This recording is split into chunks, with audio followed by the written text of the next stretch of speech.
If there was one exercise that you would train to help you beat Jason Bourne in a street fight, what would it be? Start in the industry as your normal commercial gym personal trainer. I encourage every incoming fitness professional to do that. I've been following your content, like I said off air, since the teenage days back at the start of my career, right? And I feel like I've been in this industry for an eternity. The more you're in this industry, the more you learn. You just need to dumb things down and not make it so complicated. People are just arguing about this most inane, dumb thing. It's like, really? So this is an absolute pleasure to get you on for two reasons. One, because I've been following your content, like I said off air, since the teenage days back at the start of my career, right? And I feel like I've been in this industry for an eternity, which shows the experience you have. And also, I named this guy after you in the background. Yeah? People can't see this. We got Bourne Gentilcore in the back of the shots. So for people who don't know who you are and why you were enough of authority, at least in my mind, to name my skeleton after you, tell us about Tony. Well, I have to say, first of all, any podcast that starts with saying it's a pleasure to have you on is great. Not that I've been on many where they say, hey, it's shit to have you on my podcast. But man, Simon, where do I begin with my career? So yeah, I've been in this industry for a while. So I believe if I recall, my first year in the industry was 2002. So there, I'm working with some clients who weren't born until 2002 at the moment, with some of the young kids I work with. And, like I said off air, I started in the industry as your normal commercial gym personal trainer. I did that for 5 years. And, maybe we'll go into this a little bit later, but I encourage every incoming fitness professional to do that. I think it's important to work in a commercial gym setting for a year or two or three, just so you have some expertise working with different backgrounds, different personalities, different injury histories. I learned a lot about myself as a coach, working as a commercial gym trainer for 5 years. From that, I parlayed into a business partnership with Eric Cressy and Pete Dupuis, and I was one of the co-founders of Cressy Sports Performance, where I was there for 8 years. So from 2007 to 2015, I was basically a strength coach there. Like, I worked with a lot of high profile athletes, particularly in baseball, and also used that time to build my own brand underneath the umbrella of Cressy Sports Performance. And that's where I gained a little traction writing for publications like T Nation, Men's Health, various other publications, and certainly my own personal blog. That was at a time when blogs were a little bit more of a thing back in 2008, 2009, 2010. Yeah. They're not as relevant now. I mean, they still exist, but really the name of the game now is social media. And then in 2015, I left there, Cressy Sports Performance, and just started my own small training studio here in Boston. And I've been working out of there for the past 8 years, just making regular people into deadlifting terminators. So, it was quite the shift, though, because when I was at Cressy Sports Performance, I worked with predominantly athletes. So from high school all the way up to the professional ranks, where maybe 90% of the clients there were athletes of all various sports, but mainly a lot of baseball players. And now I work with predominantly general population and maybe 10% athletes. I have a smattering of high school, college athletes that I work with, of course, but now I work predominantly with just your regular, normal Phil from accounting who would like to feel a little bit better and get a little bit more swole and a little bit stronger. And I love it. Like, it's a demographic that I've always enjoyed working with. And, I'll be doing it for a few more years to come. What's the biggest difference you found making that shift? Because I've the amount of courses that I've done where people do like Gen Pop courses because they realize that coaches train predominantly Gen Pop. But you can tell through everything in the course that they work with athletes. It's like, well, they're Gen Pop, so they're only going to squat once a week. And I'm like, yeah, but my client can't sit on the toilet without hurting themselves. So, like, what was the shift like from working with primarily athletes to primarily gym? The shift, I think, comes with experience in the field. Like, I think, if you look at a program write for an athlete. So like I said, I currently do work with a handful. I work with a couple of baseball players. I work with a couple of soccer players. I work with a skier. And then you look at a program that I write for someone who's not an athlete. I have to say they're more similar than they are different.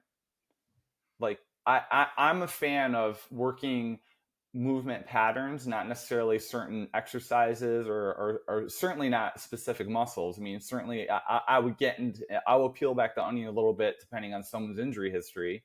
But, I think the big difference between programming for an athlete who is currently competitive and programming for someone who hasn't been competitive in a number of years is really the intensity of the exercises. So certainly they're not going to be training at heaviest loads, and the speed at which those exercises are performed. And I'm also a big fan of this concept of the trainable menu. And I always like to give credit. That's the term that I got from a coach named Chris Chase, who's an American coach over here. And he was on a podcast with Mike Robinson a number of years ago talking about this concept of the trainable menu. And what I mean by the trainable menu is, I work with a lot of people who their neck is sore, their shoulders bothering them, their knees get cranky. Being in Boston, I work with a lot of people who are very much into the endurance side of things and are training for the Boston Marathon or a 10K or a 5K. Their ankles get messed up, their knees get sore, they get shin splints. My job as their trainer and their coach is to do less focusing on what they can't do and dysfunction and they're broken, and more on what they can do. Let's focus on what you can do in this training session or what you can do in this training block.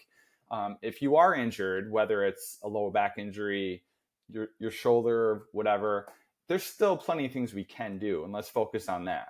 And with a competitive athlete, the same principle comes into play, but sometimes you might have to expedite that process because they have to be ready for the season in a number of weeks or a number of months, or maybe they have a big event coming up that they have to prepare for. So I think I answered your question there. Sometimes I get a little long-winded, but I will say what these formats are for. I love it. But in the grand scheme of things, the big message I like to say is like, they're more similar than they are different. Yes. I think Mike Boyle's talked about this too, like, writing a program for a baseball player as opposed to writing a program for a football player. Same thing. I mean, if you look at them side by side, there's a lot of similarities. Like, they're both squatting, they're both doing some pressing, they're both throwing stuff, they're both pushing stuff. But you do have to factor in the individual. Some people don't respond well to back squatting because maybe they lack shoulder mobility, and getting in that position, the bar on their back hurts their shoulder. So if that's the case, okay, well, let's do front squats. Let's use a safety squat bar. Let's use a cambered bar. You can still squat. It's just, yes, it might not be your traditional vanilla back squat. So, and same thing with the deadlift.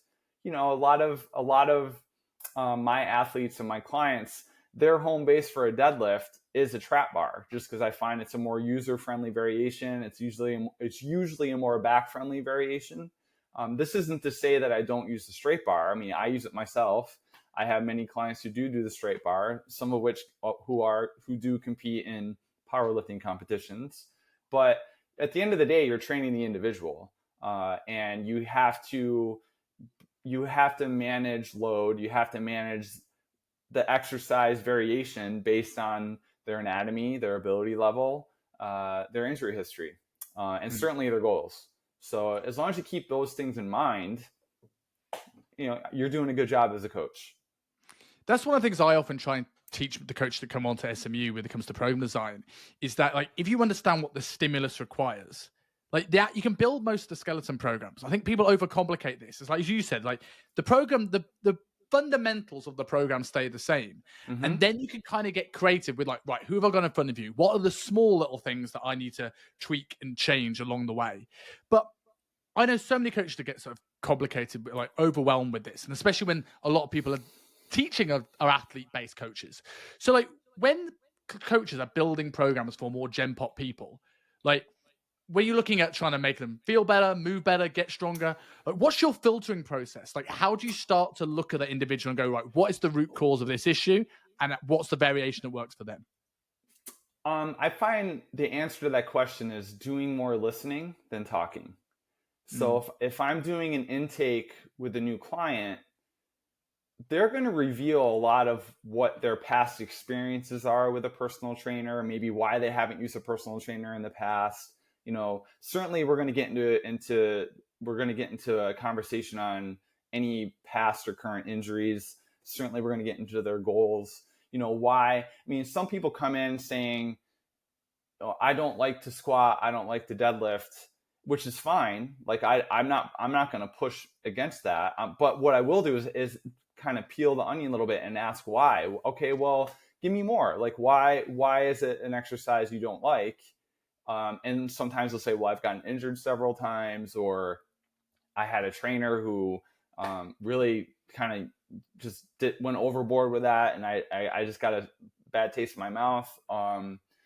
So I find if the less talking we do and trying to prove how smart we are as coaches, and believe me, this comes with experience. I mean, early in my career, I used a lot of big words. I try to overcomplicate things, try to quote unquote impress the person. So like the way I looked at it is like, well, the smarter I sound, then obviously they're gonna purchase a big package from me and they're gonna want to train with me. And what I found was the more that I pointed out what was wrong with them, like, hey, you lack a little internal rotation in your left shoulder. Yeah, you have a really hard time flexing forward with your spine. We got to correct that. Your left eye is lower than your right eye. That's really weird. Like instead of focusing on what's wrong with them, I soon learned that I need to show them more success right away. Show them that they can do stuff. I mean, I remember an example of a client who came in who was really, really scared of squatting. She went to various coaches and went to various facilities where they would just say, okay, just go in the corner and do that exercise while everyone else is doing this squat variation that we're doing. And certainly the variations that were shown to her hurt. Like they just did not feel great on her back. So I was like, well, let's play around with that a little bit. So I dug a little bit deeper and then I was like, well, let's show you stuff that you can do. So what did I do? I set up a box. I set up a TRX. I had her hold the TRX with her hands as a balance point. I had her hinge down to the box using her knees and her hips. And I say, squat down to the box. Now let go of the TRX, find your balance point, stand up. You just squatted. Like that is a squat. It doesn't have to be a barbell on your back. At some point, maybe that's a thing, but let's demonstrate success to our clients. The sooner you do that, the better. And I think that's not even I don't even think it's even just a client thing. For me and my story with training over the last few years is like anything. When you open your eyes to new concepts, you go too far down a wormhole to come back and find a middle ground. Yeah. And I know you agree with this because I know what I like about your content is all about 100%. nuance and what the middle ground is. But for me, I went into the big exercise mechanics RTS bandwagon, and there's nothing wrong with that ethos. But what the people that taught it me were a few rungs lower down than the people that taught it them. So they were like, well, your femurs are too long, your tib fibs are too short. You're not a good squatter. And if my goal was just I didn't want kids or a business or anything else in life or to get married, I just wanted big quads. That's probably a good piece of advice. But my squat got worse. And I've now started squatting again, and I'm probably back almost as strong as I've ever been on the movement. And it wasn't that I struggled to get under the bar or I lacked back as thoracic extension. I just never spent any time exposing myself to that stress. Sure. So for people that maybe gone down that wormhole, where is that line between active range of motion, I can't get there, let's use a safety bar, and, well, you can't get there because you're not used to being there? Like, how much is the push? Well, there's a lot of that. Like I find this kind of goes into, you just said it, active range of motion versus passive range of motion. So I find a lot of times when I'm assessing people's movement and their initial intake, a lot of people come to me thinking that they're tight and that they have to stretch. And the reason why they can't do a good squat or a good deadlift or whatever is because they lack mobility. I'm using quotations here. I don't know if people are going to see this interview, but I'm using it'll be on YouTube, but yeah, maybe not. But yeah, there was huge quotations there. So there's a lot of times where people think, oh, well, I lack range of motion or I lack mobility, so I have to do a lot. I have to do a plethora of mobility drills and this and that in order to get better at getting more hip range of motion or whatever. where I find that most people, the fact is they lack stability, they lack strength, they lack motor control to get into those positions. So it's not so much they have to do more mobility exercises or more stretches. It's like, no, we just got to get you in. We have to remind the brain that they do have access to these ranges of motions under this premise of like a load that you can handle, a range of motion that you can handle. Then over time, that's going to get better. I mean, I've had people, when, for example, you assess somebody's squat, and like you lay them on their back, and then you put them through a hip scour, and you show them that, oh, you have access to this hip flexion, great. You have access to this hip internal rotation, great. You have access to this hip external rotation, great. And then when they stand up and do a squat, it's like a nightmare. It's like, oh my God, I can't get any lower. Well, I just proved to you that you do have access to this range of motion when I'm putting you through this range of motion, which is passive range of motion. I'm doing the work. When there's a discrepancy, though, that when they go from passive to active, where they're doing the work, that's where the discrepancy falls. So yeah, to your point, how much of that is a strength and how much of that's a skill component, though? I think it's a little bit of both. I mean, it's probably like, maybe, who knows if it's 50-50, but certainly if someone isn't used to doing a particular movement, they're probably going to stink at that movement. So they just need access to it more, or need to practice it a little bit more. I mean, my 6-year-old just started riding his bike. I mean, he could not ride his bike up until a couple weeks ago because he never rode a bike. But within 30 minutes of practicing, like, getting his balance on the bike and giving him a little push and a little nudge to get momentum going, in 30 minutes, he was doing laps around the park. He just needed practice. So do you think, yeah, do you think there's an element of like, because I still like I don't want to say the FMS, because FMS is overhead squat, but I still like doing a body weight squat assessment, because 100%. While a table test can maybe give you very specifics on range of motion if you're good at testing them, I tend to find you lack one thing: is someone coachable? So if I tell someone, "Have you ever squat before?" and they go, "Yes," and I go, "Be my guest," and it's all over the place. And I go, "Try this." And boom, it's perfect. I know that even if it's not ready yet, I know they can progress to something much quicker because they can take stuff in. And I think those things are things that people have often forgotten. So would you say, based off exposure, your way of starting is like, right, how do I get people into some way of doing the movement patterns I'm looking for? Whether that is creating a counterbalance, adding stability, like stabilizers on your son's bike, getting them into the pattern, creating exposure, seeing what improves, and then if something doesn't improve, then do a table test to go, right, why is that bit not helped? So I think you hit the nail again. Like I do. That's exactly what I do. Is I say, show me your squat. I won't coach them up. I'll say, show me a body weight squat. I might say, put your hands out in front just as a counterbalance, but I'm not telling that individual where to put their feet or what to do with their hips. I'm just saying, show me a squat. And if they show me right out of the gate that it's pretty passable, I'm like, okay, well, let's go load it. Let's go see what happens.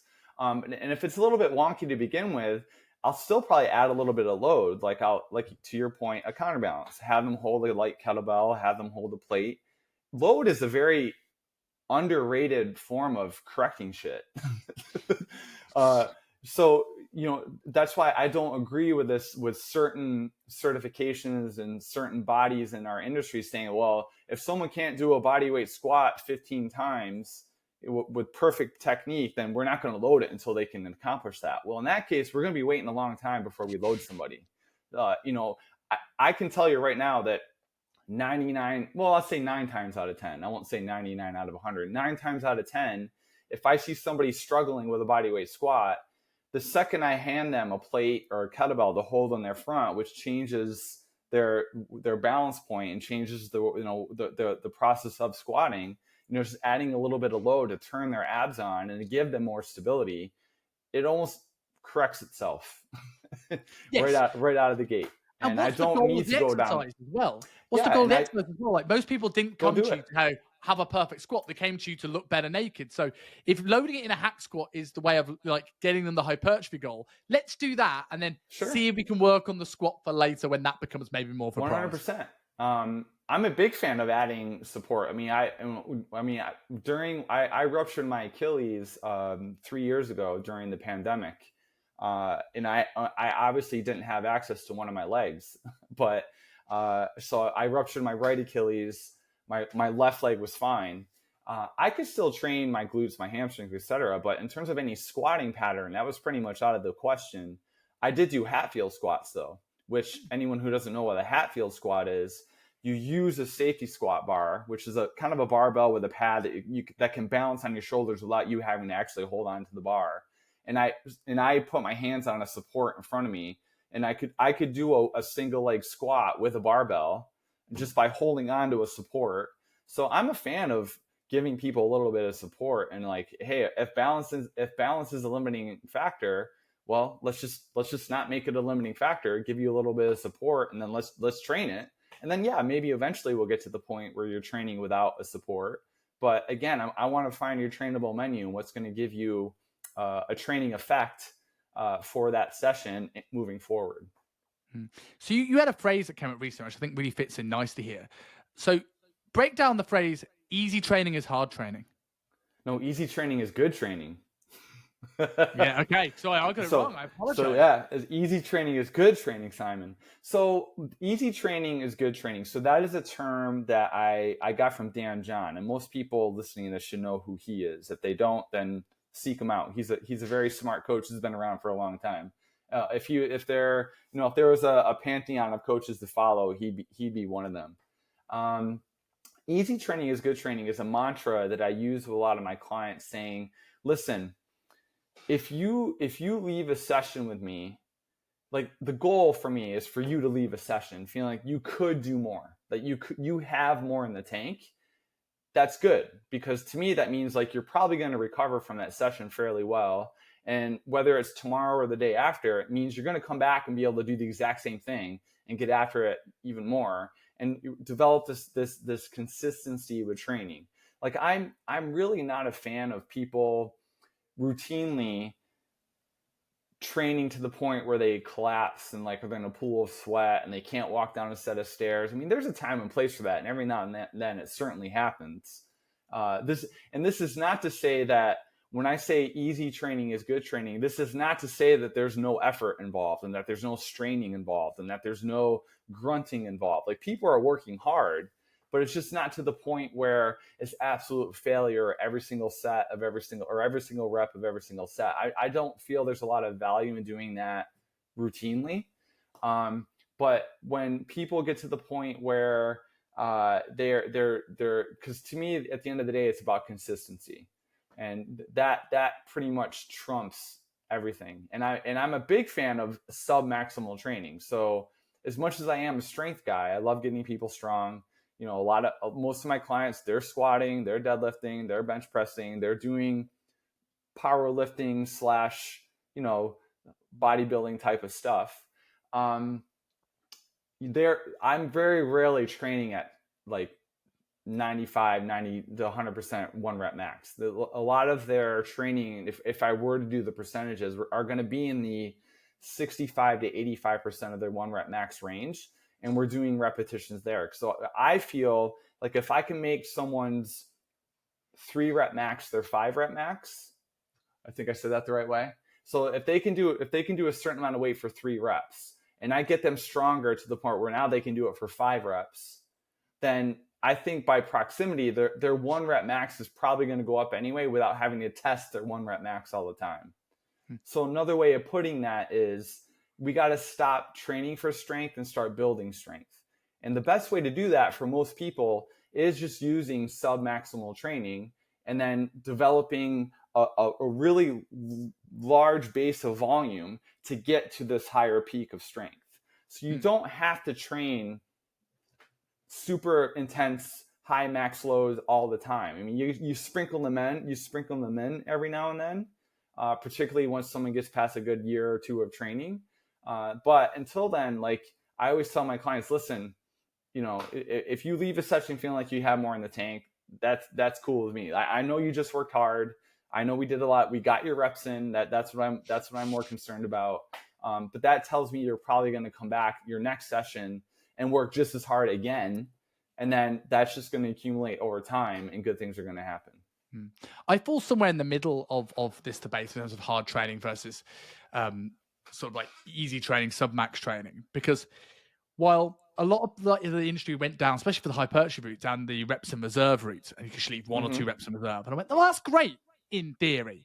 But when you work with the Gen Pop clients, like I've done for most of my career, you realize what they think is 1 to 2 reps in reserve is 21 reps in reserve. Yeah. And you're not even getting a hypertrophy stimulus. Yeah. But on the flip side of that, like if people, like you say, can't sit on the toilet without pain, they're not going to want to come back and do it again. And if you're trying to train complex things like squats, deadlifts, overhead presses, chin-ups, these movements, you kind of, before they're ingrained in second nature, you don't want to sort of do bad, shoddy reps when it starts to break down, because you're now just ingraining a bad motor pattern. So the way I've always looked at it is like, well, if this skill requires a high level of complexity, it's somewhat sub-max. And if we can then, if they've got a hypertrophy goal, they want to get bigger, stick them on something stable, teach them where failure is first, and then pull back to go, right, now you know where failure is, let's leave 2. I love it. Like you have to test them from time to time for sure. Like because I found that same thing where it's like, okay, I'll say, okay, I want something 2 reps left in the tank, and then at 30 pounds, for example, let's say they're doing like a dumbbell press, and then they do, okay, that was it. I'll say, then I look at it, and then I'll say, now I want you to do as many as you can, and then they go and they bang out 20 when I was looking for 8. And so sometimes you do have to kind of test them and prove and show them what actual failure feels like. So I think, again, hitting the nail on the head, like there's a bit of nuance there. Like you have to, you can't just, that's why out of the gate with someone who I'm starting with, I'm not using reps in reserve. I'm not using RPE, for example, rated perceived exertion. I'm really trying to teach patterns and teach them how to move well. And again, showing them, what progressive overload is. Like we're just trying to do a little bit more work each session and make improvements there. And then eventually, we're gonna start testing the waters and giving them an idea of like what actual straining and failure feels like. And then hone the reins a little bit, and then train and learn and teach them to train just under that so they can recover well. What do coaches get wrong about remedial work? What do you mean by remedial work? So let's say somebody has some form of movement dysfunction, whether that is getting out of pain or a very, very clear weakness. When it comes to programming it, where do you think people go wrong? Well, I think the industry runs on a very good pendulum. Like it's always swinging back and forth, and I'm very much a middle of the ground type of guy. Like I think where most trainers get wrong in that context is getting too corrective, where now we're doing breathing drills for 30 minutes, and then we're doing foam rolling for this many minutes, and then they're not really lifting anything. Like as meatheady as this sounds, and this might be an eye roll moment for some people listening, like there's Tony, his strength coach, talking about strength coach things. You have to lift shit to fix shit. So, that's a quote that I heard from a friend of mine, Sarah Duvall, who works with postpartum women. So even when I'm working with postpartum, or I'm currently training 3 women who are about 3 to 4 weeks away from giving birth, and they're still deadlifting, doing single leg work, doing rows. I mean, of course things have been modified, but I think we got to take off the baby gloves sometimes, and pun intended. And, we have to load people.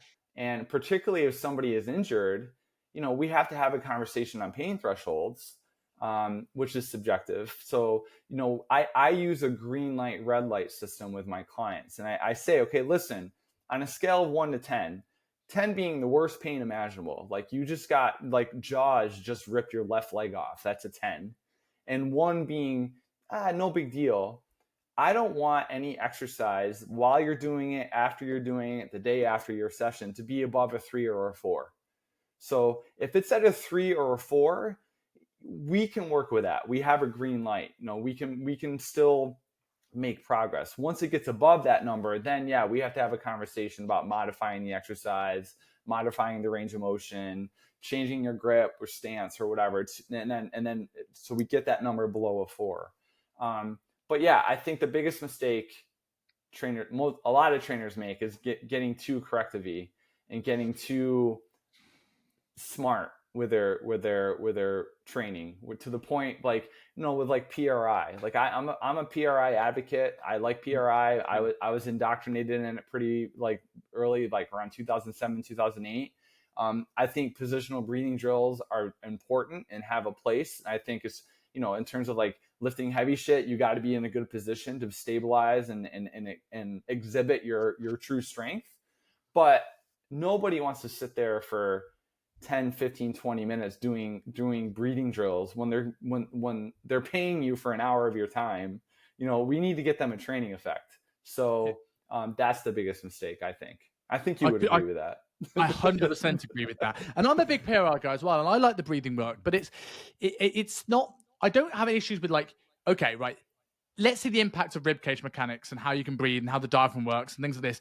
That's irrefutable. It can affect things in the shoulder, things in the hip. But I always look at breathing drills as like, it's trying to piss in the ocean and trying to make it yellow. You do thousands of breaths a day.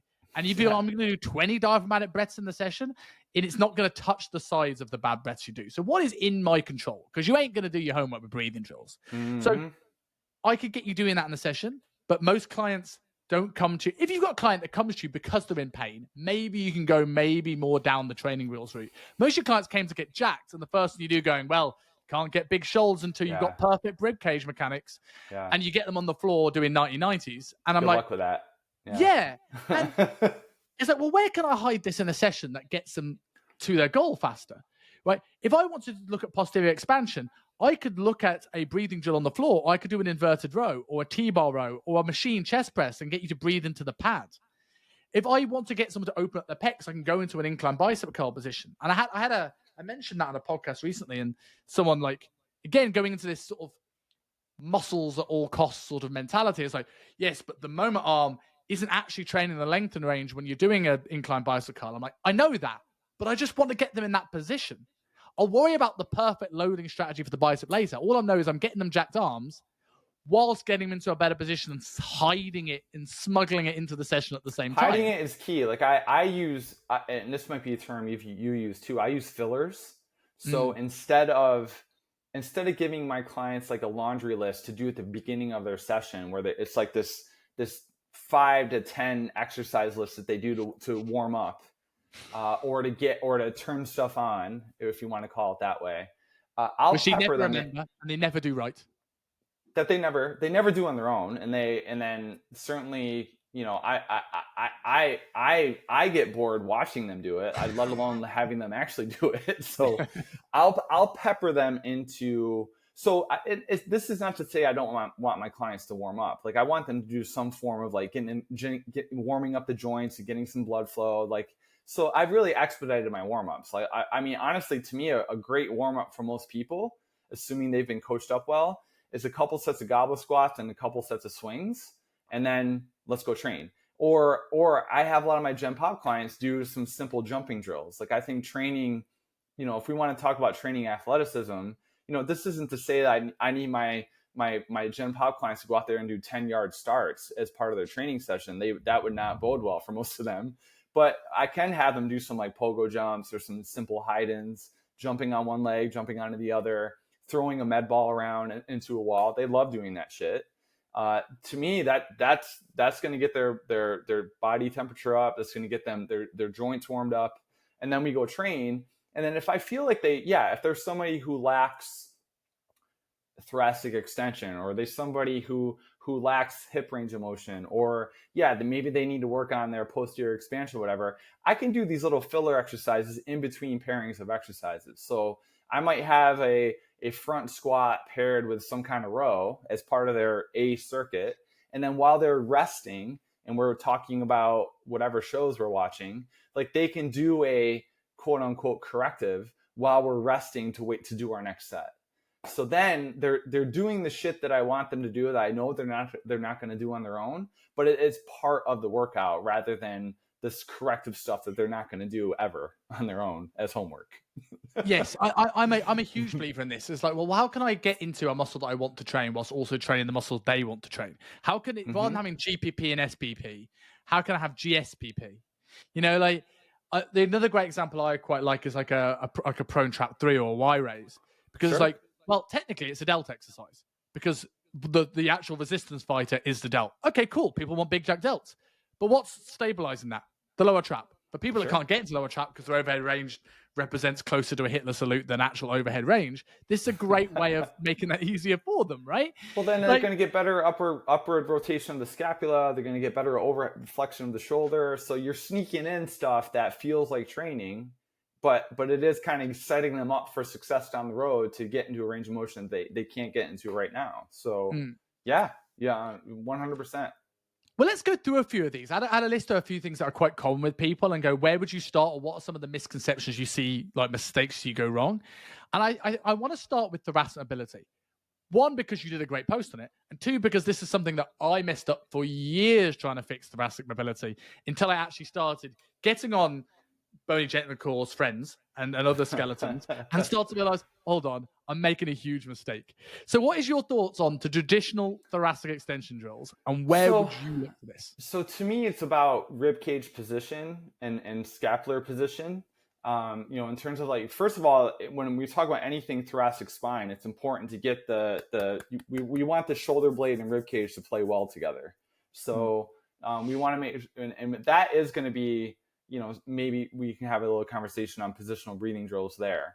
But to me, when we talk about vanilla thoracic extension drills, people will lay on a foam roller and they'll just sit there and crank and crank and crank back. But really, if you watch most people do a thoracic extension drill on the foam roller, they're not really getting any motion from the thoracic spine, and it's all coming from their lower back. I think this might be what you're referring to.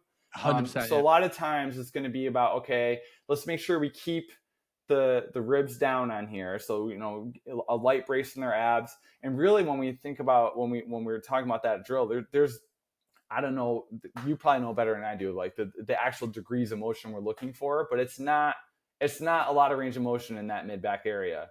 So there is going to be a lot less range of motion than they think. And really, it's about coaching them up quite a lot with that particular drills. Because again, most people are just moving through the wrong area. Like, they think they're getting a lot of thoracic extension on one of that drill on the foam roller, but they're really not, because they're moving through their lower back and not their mid back. I actually think, and this is a theory I had that certainly alleviates a lot of my discomfort and my positional issues, that, I don't know, maybe you agree with me, maybe you don't. But looking at exactly that we don't have much mobility in the thoracic region. Like, the actual vertebrae to vertebrae are really, really close compared to the lumbar, which is really built for extension. The thoracic, certainly the way I look at it, is much more built for rotation than it is for extension. Sure. And the way I look at, when you're looking at positional stuff, let's go into the PRI stuff and how structure dictates function. A lot of people that complain about thoracic extension issues will probably have an anterior tilted pelvis, and because of that, a flared rib cage, right, to try and keep balance over the center of mass. So I stopped and I thought, hold on, if I've got this flared rib cage position, I'm not lacking thoracic extension. I'm already in thoracic extension. You're in it, yeah. And the reason why I feel stiff is because I've found my end range and I'm stuck. In anything, if I can create more flexion and bring my rib cage down, maybe through some breathing drills, maybe through some posterior expansion, and then work on rotation, and lo and behold, I moved much better. And I'm not saying thoracic extension is useless. I'm sure people maybe are stuck in this exhalation pattern that need it, but I think it's less than you would expect. Yeah, and that goes into this idea of the canister versus scissor position. Yes. What you talked about with that massive rib flare and your massive, anterior pelvic tilt, that's what we call it. And when we want to sound smart, we call that the scissor position. And really, in the canister position, in simple terms, just means we want the rib cage stacked on top of the pelvis. So I like to tell people, my clients, that your pelvis is one big massive ring, and then your ribs are a series of rings, and I want them to be stacked on top of one another. And yeah, addressing excessive anterior pelvic tilt is a thing. Like, this isn't to say that anterior pelvic tilt is bad or that it needs correcting, because we are all in anterior pelvic tilt. Like, any athlete who's ever been good at doing anything athletic is in anterior pelvic tilt. Like, you need it. That's how we run fast, jump high, do explosive things. Look at Usain Bolt for a prime example. 100%. So, but when it's excessive, yeah, like you said, like, people think they need more thoracic extension. They're already in it, and what they really need is more, flexion. So one thing I do is to prove that point is I say, show me your hip flexor stretch, because they're inevitably gonna talk or complain about tight hip flexors or their hips being tight, and I'll be like, is it are and then I'll show hey, show me your stretch, and then they show it to me, and again, one of those scenarios, they're in a very poor position. So they're really, what they're stretching is their lower back. Again, they don't need to be doing that, and then they're just like jamming the front of their hip socket and forward, and then just kind of like feeding this vicious cycle of being in a poor position with the stretch to begin with, and then feeling like they're tight all the time, and then they do more stretching, do more hip mobility drills, they never get better.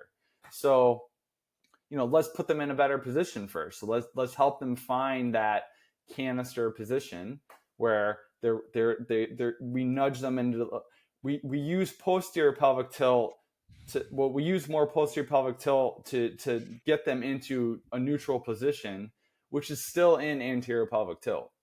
So this isn't to say we're putting them into like full-blown posterior pelvic tilt, but we're taking an excessively anterior tilted pelvis, telling them to squeeze their glute, whatever you want, however you want to cue it up, to kind of nudge that posterior tilt into a more neutral position. So now the pelvis is underneath the rib cage, and then lo and behold, they're like, oh my God, I actually feel my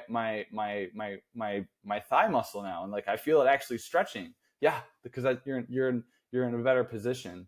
So yeah, getting people in the proper positions is going to come into play. And once you do that, once they feel what that proper position feels like, then yeah, lo and behold, they find that they have access to more rotation, more extension, etc. So in a roundabout way, that's the answer, is getting people into that better position, but also just making sure you're meticulous with coaching up the most mundane looking exercises. Like there's so many exercises that we take for granted that are just, we're just, I don't have to have my eyes on them, they know how to do that. No, you have to make sure that they're doing it correctly to get the actual benefit of the exercise.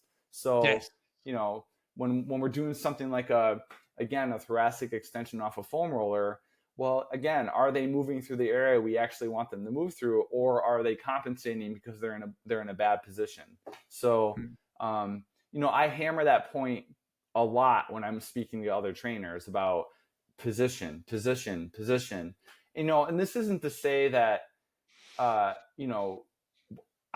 going to be on them forever on this, but in the beginning stages of working with the client, if they can't own this canister position, just doing a simple hip flexor stretch or doing a dead bug or doing a bird dog, which are lovely exercises, I'm a big fan of those exercises, they're not going to have a prayer when we load them with a barbell on their back or we have them lift something heavy off the ground in the form of a deadlift.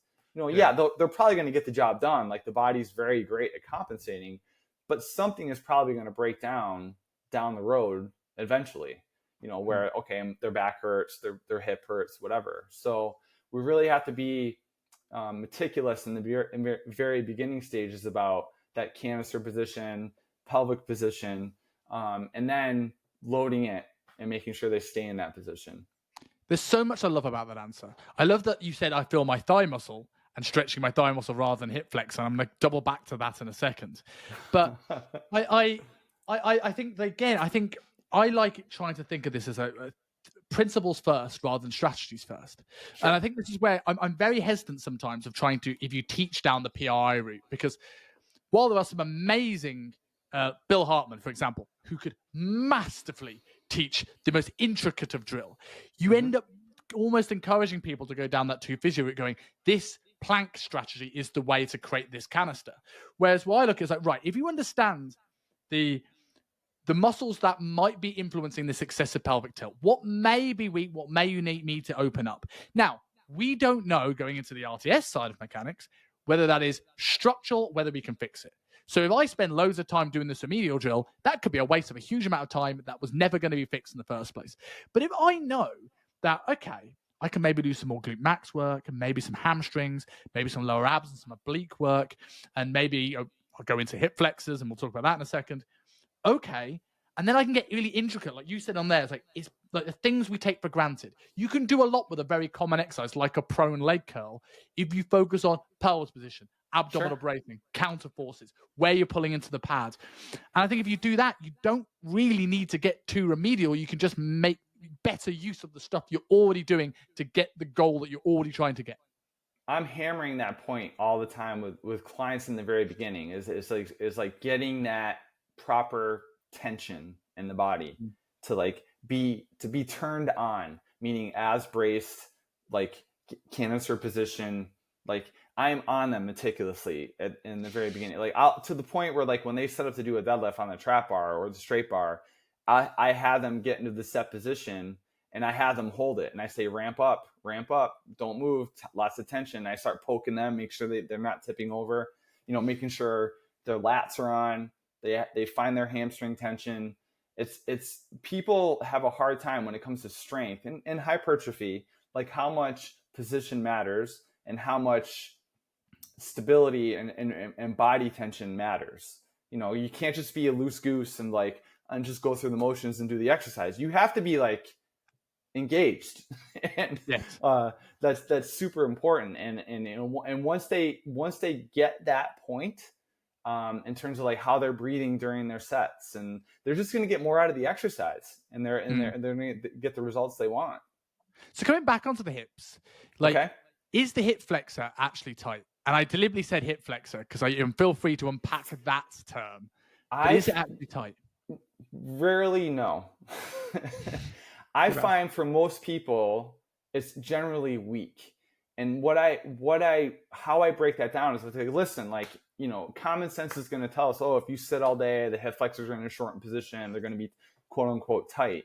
But I was like, okay, that might be true, but how often do we train above 90 degrees of hip flexion? I mean, no one ever trains their hip flexors directly, and I find a lot of times most people's the problem with their hips feeling tight all the time isn't because they need to stretch them more. It's they need to get them stronger and they work a little bit more stability. So I'm a big fan of direct hip flexor work where, the simplest exercise I can explain over an interview is if I have somebody lie on their back, they're lying flat on their back, they put a band around their toe, and they pull their knee towards their chest so they're above 90 degrees of hip flexion.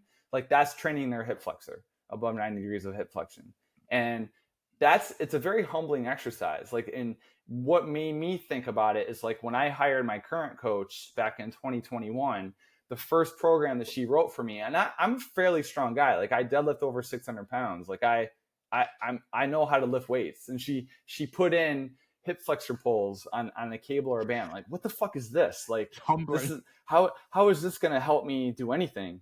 And it was 10 pounds was hard, like hard.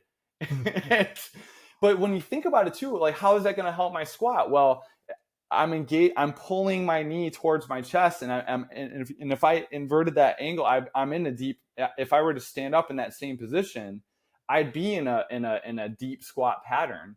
So I'm training my hip flexors in above 90 degrees, and it helped my squat. I found a lot of things were inevitably feeling better. So I would push against most trainers or coaches who feel like they're all their clients have these chronically tight hip flexors. If that were the case, then all these stretches and mobility drills will solve the issue, and they never do.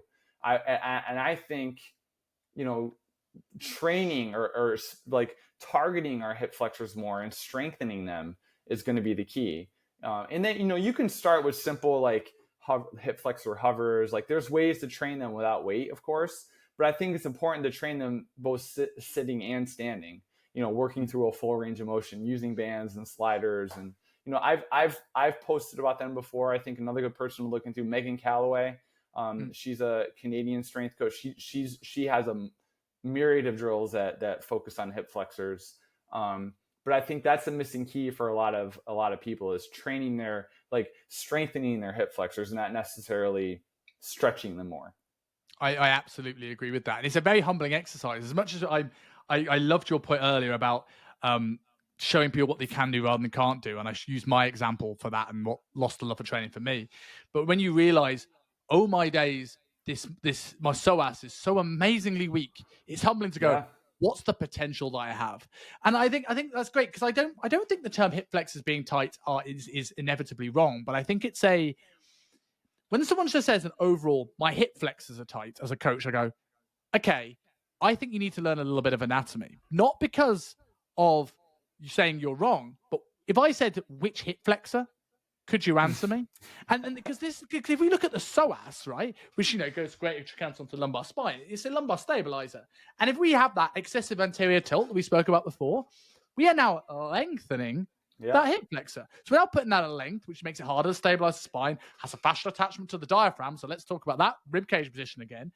And if we can then encourage that position, strengthen hip flexor, that can again alleviate some of that over excessive anterior tilt. Yeah. But if we now talk about the rec fem now going from the IIS, I always get that the wrong way around. I think it's IIS, down below. Sounds right to me. that will be tight. So if we can look at those two things and like, well, it doesn't mean a couch stretch is bad, but understand the couch stretch will open up the rec fem, then go into something like a split squat where you can really kind of load that hip flexor, or go into the hip flexor drills that you're talking about if you need to scale it back more. Like, once you start to be able to separate these things and go like, what actually is happening? We can actually start going, okay, let's take away these blanket terms, like my hip flexor tight, or my hamstrings are tight, which is another one that I always rally against. Yep. Yeah, and I think, I mean, hamstrings, that's another, like, rarely does anyone have tight hamstrings. It's not, it's pelvic position. It has nothing to do with your hamstring. Your hamstrings are just like at the mercy of what your pelvis is doing. So have you ever heard the guitar string analogy? Well, probably. I've forgotten a lot in my career. I don't know. I must have got it from somewhere. I'm very aware that I've been in this industry long enough that nothing was my original idea. Yeah, but if it is, I'll take credit for it. But I always think about hamstring, like if you imagine like a guitar string, right? If I over lengthen a guitar string, it won't move very much. It'll feel tight. But actually it's over lengthened. And the last thing I want to do is stretch that guitar string out more, because eventually twang. Whereas what I want to do is actually create tautness to that guitar string to allow some movement. In the same way as your hamstrings thinking about your pelvis going, I can come back. If we can bring that pelvis down and let the hamstring kind of go, oh, okay, create some tautness, things will start to feel a little bit better. Yep. It's all about position, pelvic position. So going into another one then that's moving away a little bit from the pelvis, maybe. Why should people train the tibialis anterior?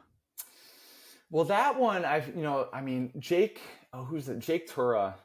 He's a guy I follow on Twitter who he's an expert on tendon health, and he talks about like patellar pain and Achilles stuff. He's someone recently I followed because my mindset was like, well, if I train the tib anterior, like I work with a lot of runners, and to me, I'm like, well, they're pounding on the pavement at all times. And they're kind of at risk of shin splints. They need to learn how to decelerate their body weight and add more stability to that patellar tendon. But then someone's like, well, do you really think that doing a bunch of tib pulls or toe pulls is gonna help that tendon? Fair point, but I still think some people, particularly runners, need to train the front of their shin just to help them absorb the force that they're all that repetitive force that they're doing when they're taking, I don't know how many steps it is in a mile or in the kilo. I know you guys don't use miles over there, but there's a lot of stress that goes on that lower leg. So I'm just like, well, if I could just throw in some simple tib pulls, just to train the actual front of the shin. People always train the back. They always do calf raises, and so if anything, I'm just trying to counterpoint all that and just try to train. Well, let's train the front of the shin too. Just to help with force absorption.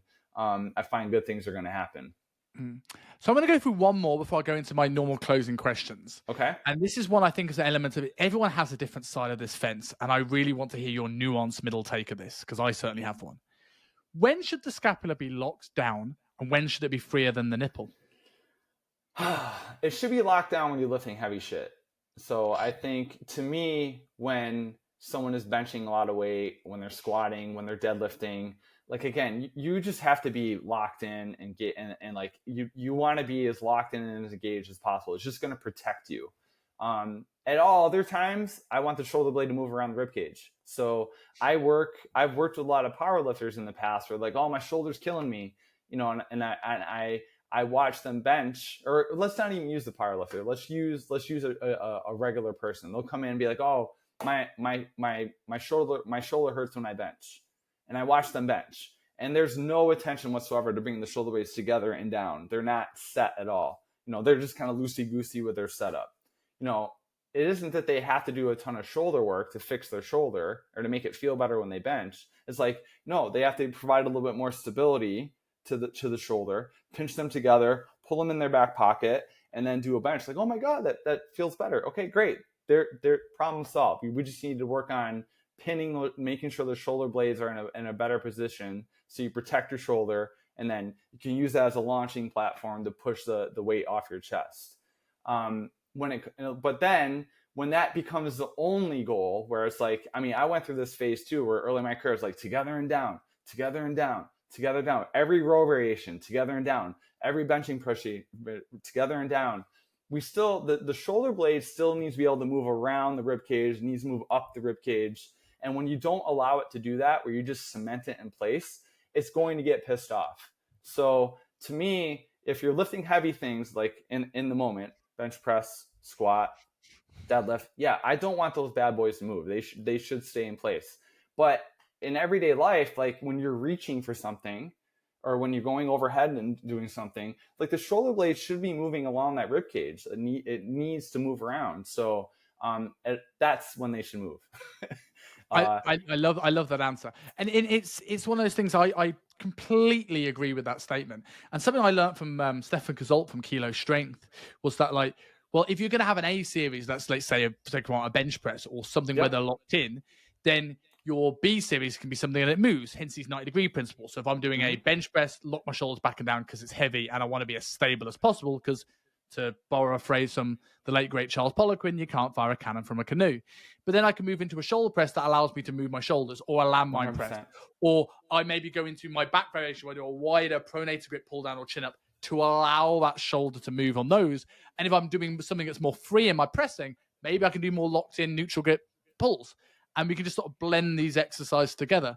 So, I've loved about this interview so far is that, sometimes where you kind of get lost in the weeds of what you're studying, it's sometimes good to have a conversation with someone who's way more experienced than you and go, yeah, Simon, you're on the right path. Because we've agreed. You're on the right path, my friend. Way more than we've disagreed in this. So, okay, I'm doing all right. Well, it's like, I'm not a confrontational person, and I far be it for me to say that I think I know it all, because I don't.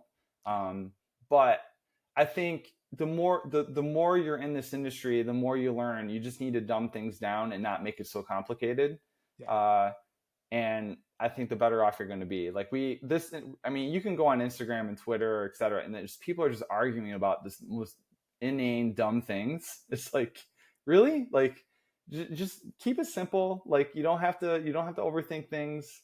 And your good things are probably going to happen. But yeah, most of us do agree more than we disagree. Yes. I'm sure if we talk longer, and I'm sure there's things I've said that in this interview you're like, I don't know if I would agree with that about that, but there's always going to be middle ground on any conversation.